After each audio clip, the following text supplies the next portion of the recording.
خب ما آی صفر رو اینجا پیدا کردیم. آی صفر آ رفته به آی 3. اوکی، پس اینجا میایم می‌نویسیم اس 3.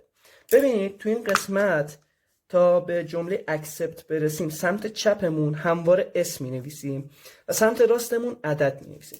حالا میریم جلوتر بررسی می‌کنیم این حرفی که زدم.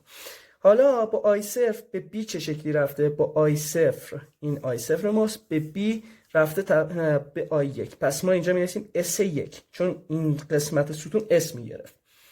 به اس دلار که نرفته چون بی کوچیک آی بزرگ، آی کوچیک اس بزرگ، پس اس دلار نداریم.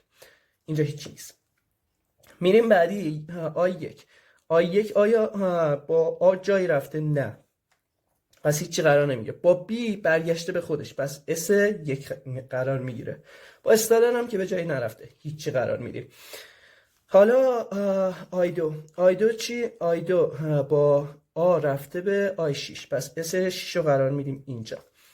بعد با بی و یا استالر هم جایی نرفته. عبارت سوم با آی کوچیک، عبارت آی سم با آی کوچیک رفته به آی 8. اوکی، پس اینجا ما اس 8 رو قرار میدیم و بی و اس دارن هم جایی نرفته که بخوایم گسترشش بدیم. حالا میرسیم به حروف بزرگ.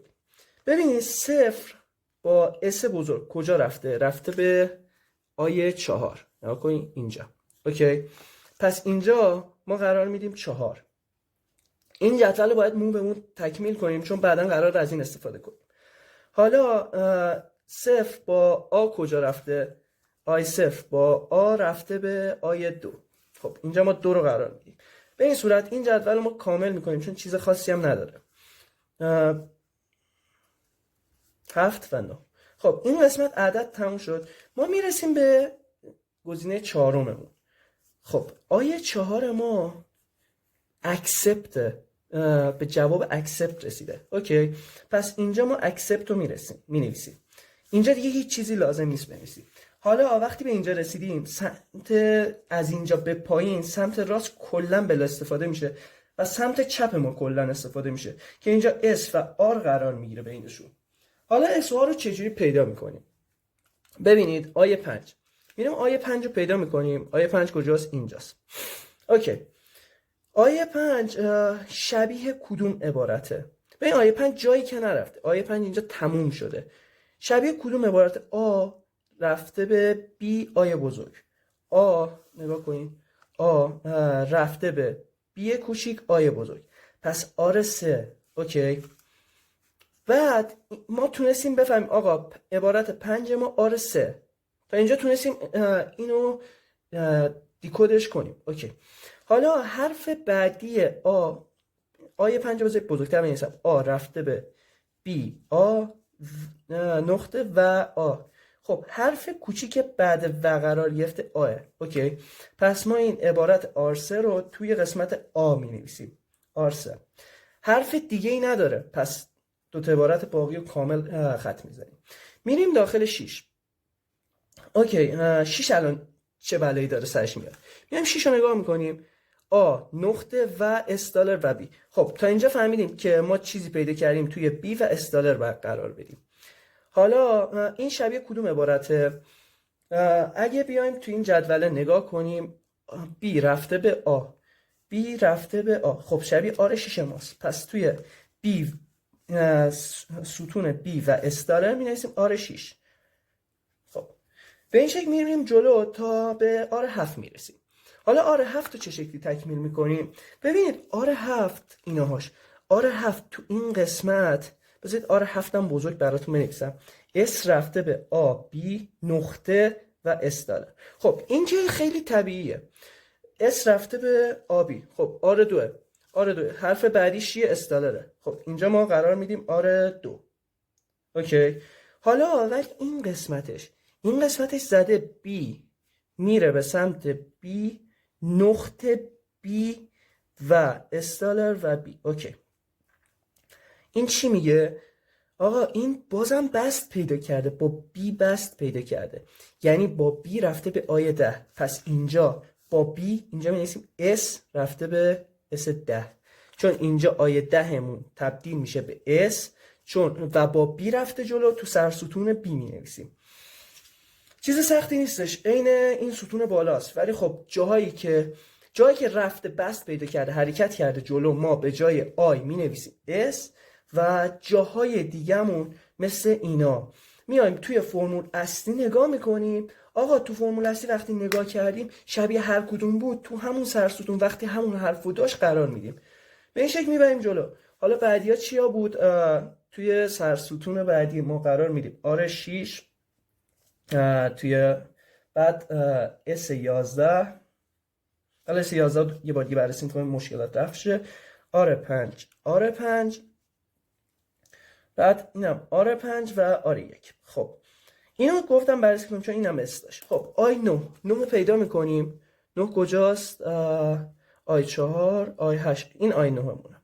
خب I9 چیه؟ S رفته بیام نزدیکتر. خب S رفته به A B بزرگ نقطه B و استالر و B رفته به سمت B کوچیک و نقطه بین این دوتاست و B. جفت اینا داره از روی B کوچیک حرکت میکنه. اوکی، پس تا اینجا فهمیدیم که تو سرستون B باید قرار بدیم. خب به چی رفته؟ به آیه 11 رفته، واسه همین S11 اونجا قرار میدیم. اوکی، بقیه‌شون هم که راحت بود. حالا تونستیم ما این جدول رو رسمش کنیم. حالا مرحله بعدی اینه بتونیم رشته رو حدس بزنیم و بتونیم رشته رو از اون جدول تجزیه اصلیمون یا پشتمون به دست بیاریم.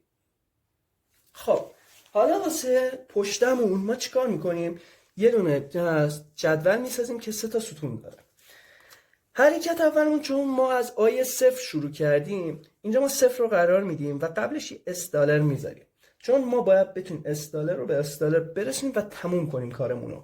خب وقتی $S به $S آخر سر رسید داستانمون تموم شده. اوکی، مرحله بعدی اینه که کل اون رشته که داشتیم A B که توی خود سوال نوشته بود این بالا، این رشته رو اینجا می نویسیم و ته کار یه $S میذاریم. خب A B.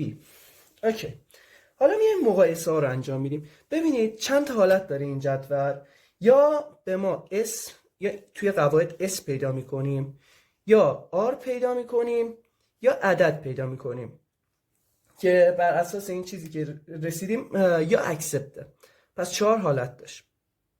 اکسپت حالت پایانی، هیچ کاری هم لازم نیست انجام بدیم. خب حالا مقایسه اول انجام میدیم که بین آیه کوچیک و 0. خب این ستونی که این جدولی که اینجا نوشتیم 0 و آیه کوچیک چی شده؟ S3. خب S3 رو توی قواعد می نویسیم. وقتی ما به S ها رسیدیم،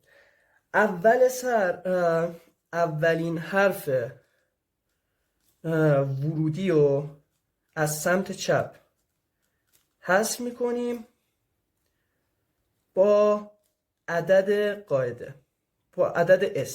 یعنی چی؟ ما این A رو اول حذف میکنیم و این 3 اینجا رو هم نگه میداریم. ما می‌نویسیم $S 0 که هستش، 0 که فعلا دستکاری نشده. بعد A رو اول وارد میکنیم، اینی که حذف شده رو میاریم اینجا میذاریم.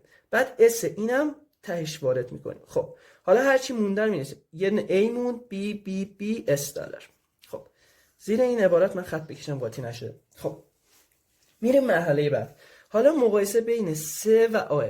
خب سرستون 3 رو داریم و آ که S8 رو به ما میده. S8 اینجا می نویسیم.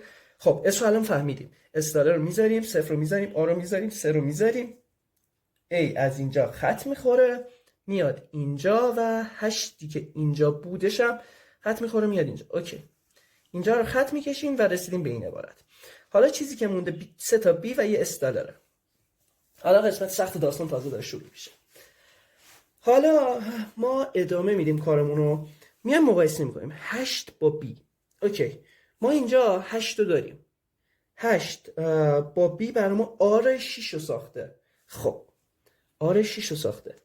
ببینید وقتی R6 رو برامون میسازه، ما حرکت میکنیم به سمت عقب تو این و به اولین A که رسیدیم، اولین A رو پیدا میکنیم، بعد اونو حالا حذف می‌کنیم. حالا الان اینو بررسی می‌کنیم. آره خب میایم این سوال حل کنیم. توی این سوال نوشته به کمک تجزیه پایین به بالا آیا رشته این توسط گرامر مقابل قابل تولید است یا نه. خب حرکتی که ما می‌کنیم این گرامر رو اول یکم بس میدیم. یعنی وقتی اور داره ما یه جمله جداگونه براش می‌نویسیم. اس میره به سمت A B بزرگ B کوچیک. اس میره به سمت A B بزرگ. بعد به این شکل هر کدوم رو میبریم و 6 تا حالت مختلف بر ما پیش میاد. بعد از این حرکت ما میایم همه اینا رو ایندکس گذاری میکنیم. حالا ایندکس گذاری چه شکلیه؟ پشت خط اول R1 رو قرار میدیم، بعد پشت خط دوم R2 تا R6 میرسیم. خب حالا وقتی به این مرحله رسیدیم وقت رسم کردن گرافمونه. خب گراف چه شکلی رسم میکنیم؟ اولش یه مستطیل میکشیم و اسمش رو میذاریم I0. همواره وقتی اینو میکشیم اولین جمله که باید داخل این قرار بدیم S پریم میره به سمت S و یه $S میذاریم ته جمله. نقطه اون همواره پشت S. خب وقتی اینجا رسید نقطه چند حالت داره، یا پشت یه حرف کوچیکه یا پشت یه حرف بزرگه. حالا پشت یه حرف بزرگه پس باید این S رو بس بدیم. S رو بس بدیم به این شکل میشه. این جمله رو اینجا می‌نویسیم A B B. بعد جمله دوم آی بزرگ بی بزرگ. نقاط همواره پشت این دوتا قرار میگیره و $، که توی نود پدر بودش به این دوتا ارث میرسه. $، و $. خب یه خط میکشیم. حالا وضعیت نقاط چه شکلیه؟ وضعیت نقطه اولی پشت یه حرف کوچیکه و وضعیت نقطه دومی پشت یه حرف بزرگه. پس اینو باید فعلا هنوز بس بدیم. نمیتونیم مستطیلمون رو ببندیم I0 رو. آ میره به سمت کجا؟ بی آ. دوباره آ میره کجا؟ آ میره به سمت بی. خب نقاطش رو قرار میدیم. اوکی.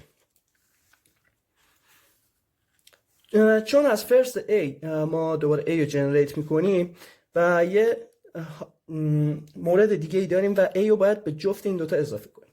اوکی حالا مستطیل رو میبندیم چون پشت حرف بزرگی نیستش. بعد بریم وارد مستطیل دوم بشیم و شروع به بسط دادنش کنیم. از کجا شروع به بسط دادن میکنیم؟ از آخرین جملات. آخرین جملات ما بیه، پس جفتشون هم بی هستش، پس جفتشون رو باید بس بدیم. یه دونه از این فلشای دوتایی میکشیم که بیایم اینو بس بدیم. اینم یادتون باشه که این حالت یک ماست. اوکی اینور میره حالت دومی. بعد از اینجا چون ما داریم بی رو بس میدیم، جفت این نقاط پشت بیه میاد و میایم آیه یکمون رو رسم میکنیم. حالا یه آیه یک رسم میکنیم به این شکل. آیه یک ما چیزی که ادامه میدیم نقطه رو یه دونه حرکت میدیم جلوتر. نقطه یه دونه حرکت میکن جلوتر. فعلا بنویسم B A و A کوچیک. A میره به سمت B و A. خب اینجا نقطه رسیده بعد B، اینجا هم بعد B. اوکی خطشو میکشیم. وقتی برسه نقطه ما، وقتی برسه به حرف و یا برسه به $، یعنی تموم شد، کلا تموم شد دیگه. اونو لازم نیست بس بدیم ادامه بدیم یا هر حالت دیگه. ولی اینجا پشت یه حرف بزرگه، دوباره پشت A، پس باید A رو دوباره بس بدیم. A میره کجا؟ A میره B A و A. A دوباره کجا میره؟ میره به B و A. این دوتا جمله اینجا رو، این و اینو، این دوتا رو اینجا می نویسیم. خب مستطیل رو میبندیم و نقاطش رو قرار میدیم. نقاط چون A رو دوباره گسترش دادیم پشت B قرار میگه، یعنی دقیقا نوک فلش نقطه ها قرار میگیره. خب اینو هر چقدر ما ادامه بدیم در آخر سر ما میرسیم به کدوم عبارت؟ به این عبارت، یعنی B نقطه تموم میشه داستان ما. اوکی خب من اینم رسم کنم. این ورم حالت سوم ماست که این سوال تا حالت چهارم پیش میره. وقتی اینم پایان پیدا میکنه با بی دیگه، چون نقطه پشت بی و هی بس میدیم آخرش میرسه به این جمله پایانی. اوکی ولی این جمله هنوز تموم نشده، چون نقطه میتونه یه دونم به جلو حرکت کنه. نقطه یه دونم به جلو حرکت کنه یعنی از روی آ رد بشه. عبارت بعدی تشکیل میشه که اون توی حالت سوم بررسی کنیم. حالا میرسیم بهش. میریم واسه عبارت بعدی. چون از پایین داریم به سمت بالا حرکت میکنیم عبارت بعدیمون اس میره به سمت آی بزرگ بی بزرگ و اس دلار. اوکی، حالا ما باید A رو دوباره بس بدیم، به این شکل میاریم و یه مستطیل دیگه باید رسم کنیم. خب اینجا یه وقفه کوتاه افتاد که اینا رو رسم کنم یکم تو وقت صفحه جویی بشه. خب تو اینجا ما دیدیم نقطه پشت A بزرگ قرار داره. خب و A رو ما بس دادیم، حالا نقطه باید یه دونه به جلو حرکت کنه. حرکت اول ما بس دادنه. وقتی بس دادن تموم شد، تیکش خورد، بعد ما یه دونه به جلو حرکت میکنیم. الان یه دونه به جلو حرکت میکنیم و نقطه میاد بعد بی. پس آی دو رو رسم میکنیم و نقطه بین A بزرگ و B بزرگ قرار میگیره. استالر هم که هستش. خب حالا ما به B رسیدیم، پس B رو باید بس بدیم. B رو بس بدیم چون فرست B رو دوباره جنریت میکنه، ما B رو ته میذاریم و استالر هم که از پدرشون به ارث رسیده. اوکی، حالا B رو بس بدیم این عبارته.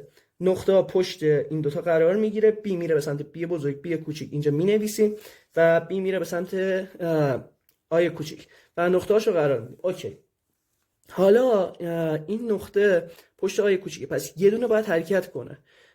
چون وقتی حرف بزرگ بود ما باید این شکلی حرکت کنیم، ولی اگه حرف کوچیک بود فقط باید یعنی به جلو حرکت کنیم. خب این یعنی باید به جلو حرکت کنه، یعنی از روی A باید حرکت کنه.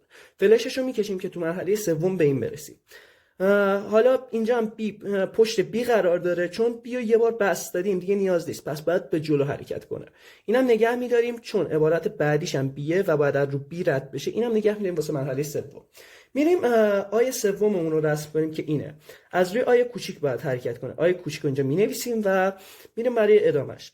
اس میره به سمت آی کوچیک، B بزرگ، B کوچیک و نقطه بین آی کوچیک و B بزرگ قرار میگیره و استالر رو تهش میزنیم. خب وقتی اینجا قرار گرفت پس بیو باید بس بدیم. بیو بس میدیم این عبارت بالا. اوکی، وقتی به اینجا رسیدیم این عبارت پایین A باید دوباره بستش بدیم، بیو بی هم باید دوباره بستش بدیم. میره مرحله بعدی. میرسیم به مرحله چهارم یا این عبارت بالا. این عبارت بالا رو هم تموم باید کنیم. خب اس پریم میره به سمت S که حالا نقطه باید از روی S رد شه. S رو قرار میدیم و نقطه بین S و استالر قرار میگیره. وقتی عبارت پشت استالر قرار میگیره حالت اکسپت ماست. وقتی ببین دو حالت داره. اگه نقطه قبل و قرار بگیره تموم میشه اونجا، اگه پشت استالر قرار بگیره اکسپت میشه که معمولا یه دونه بیشتر ما نداریم تو این عبارت ها. اوکی، حالا این از این. حالا باید به مرحله سومش هم رسم کنیم. خب مرحله سوممون که این ردیفه، ما از پایین شروع میکنیم. آی 5 ما این عبارت داشتیم بس میدادیم، این از روی A بزرگ رد میشه و میشه B A بزرگ و خب و شد اینجا تموم شد، این عبارت جمع شد. میریم آی 6. آی 6 از روی A کوچیک رد میشه، اینجا هم به و میرسه و اینجا هم تموم میشه.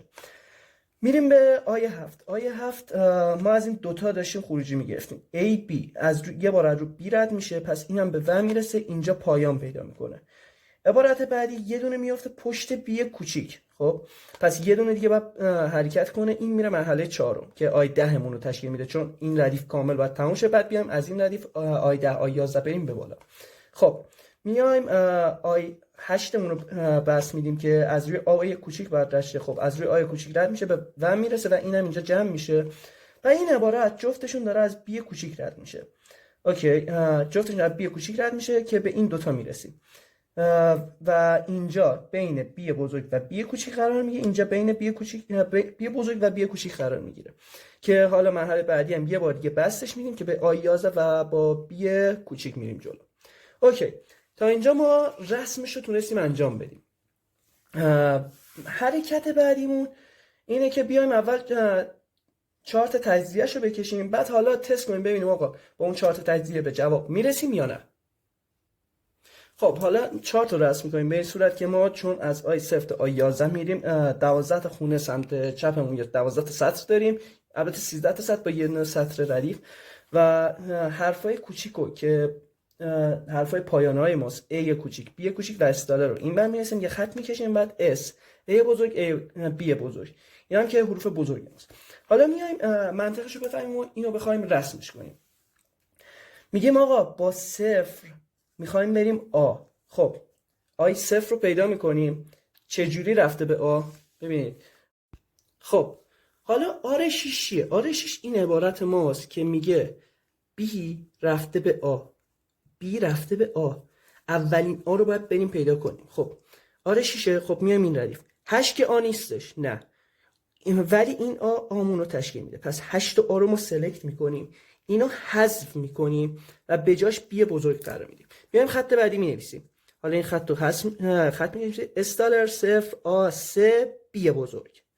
هیچ تغییری تو این رخ نمیده، بی بی بی استالر. پس وقتی ما آ رو مشاهده کردیم به فرمول نگاه میکنیم، بعد تا قبل فلش رو پیدا میکنیم حذف میکنیم، بعد جایگزین میکنیم با قبل فلش. خب تا اینجا هم اوکی. حالا بی بزرگ رو داریم و بی. خب این دوتا رو که نمیتونیم مقایسه کنیم. وقتی به این حالت رسیدیم ما این بی بزرگ رو با یه حرف قبلیش مقایسه میکنیم. حالا میایم تو این جدول 3 و بی رو مقایسه کنیم، به عدد مقدس 9 میرسیم. 9 رو اینجا مینویسیم. اوکی. حالا این مرحلمون که 9 رو چیکار میکنیم؟ 9 همونجوری که هست وارد عبارتمون میکنیم، یعنی میشه استالر صرف آ 3 بی 9. اوکی. بقیه بازم دست نخورده ادامه پیدا میکنه. خب 9 رو داریم با بی. خب 9 و بی قابل مقایسه هستش.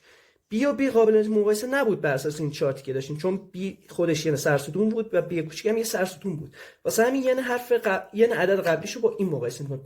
کل مقایسه های ما بین مقایسه عدد و حرفه. اوکی. حالا 9 و بی رو مقایسه میکنیم. 9 اینجاست و بی اینجاست. S11 رو به ما میده. S11 رو مینویسیم. خب S رو که میدونیم اول این حرف خط میخوره میاد توش و این عدد بعد اسم وارد میشه. استالر صرف آ 3 بی 9 بی 11. بی 11 که این و این برای ما جنریت کردن. چیزی که موند برای ما یه بی یه استالر.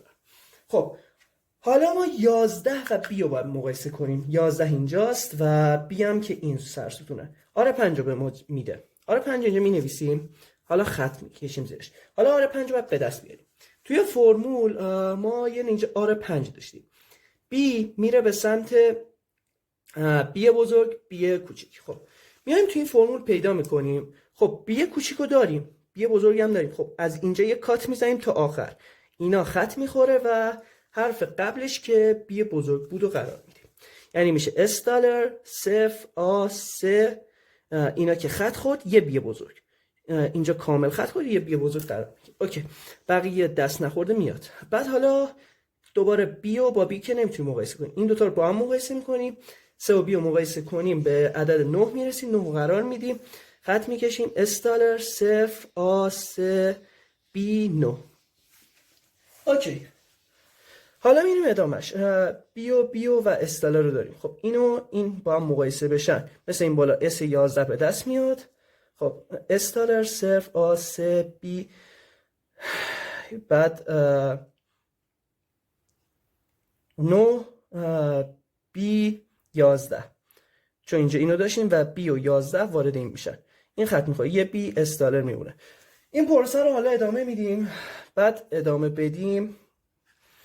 خب 11 و بی رو میخوایم مقایسه کنیم. 11 و بی آر 5 رو برای ما جنریت میکنه. خط میکشیم. آر 5 میایم تا بی و تا اینجا رو خط میکشیم، اینا رو خط میزنیم، بعد یه بی بزرگ قرار میدیم. استالر صفر آ 3 بی کوچیک استالر. حالا آر 5 مقایسه این دوتا به ما 9 میده. 9 دوباره وارد این عبارت میکنیم. استالر صفر آ 3 بی 9 بی استالر 9. بعد این 9 استالر 9 و بی رو با هم مقایسه میکنیم. 9 و بی هم به ما S11 رو میداد. اوکی. حالا خط میکشیم، میشه استالر صفر آ سی بی 9 بی 11. اینجا میمونه استالر.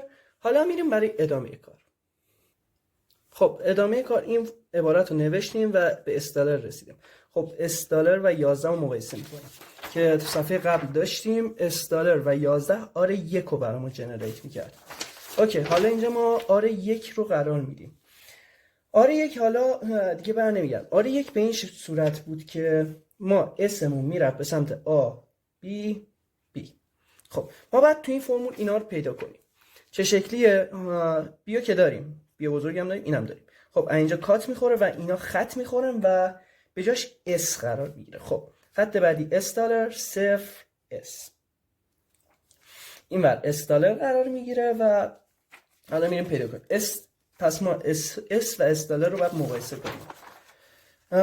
اس و اس دلار خب اینا که نمیتونیم مقایسه کنیم، پس چیکار میکنیم؟ اس و صفر رو مقایسه میکنیم.